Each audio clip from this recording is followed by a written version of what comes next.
L&T నుంచి మెట్రోను స్వాధీనం చేసుకోవడంపై ప్రభుత్వం ఫోకస్ పెట్టింది. అందుకోసం ఐఆర్ఎఫ్సీ నుంచి 13,615 కోట్లు అప్పు తీసుకోనుంది తెలంగాణ ప్రభుత్వం. తీసుకున్న అప్పును 20 ఏళ్లలో తిరిగి ఐఆర్ఎఫ్సీకి చెల్లించాల్సి ఉంటుంది.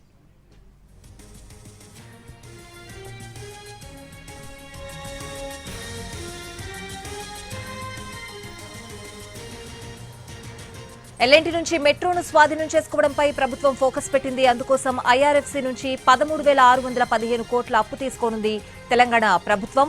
తీసుకున్న అప్పును 20 ఏళ్లలో తిరిగి ఐఆర్ఎఫ్సీకి చెల్లించాల్సి ఉంటుంది.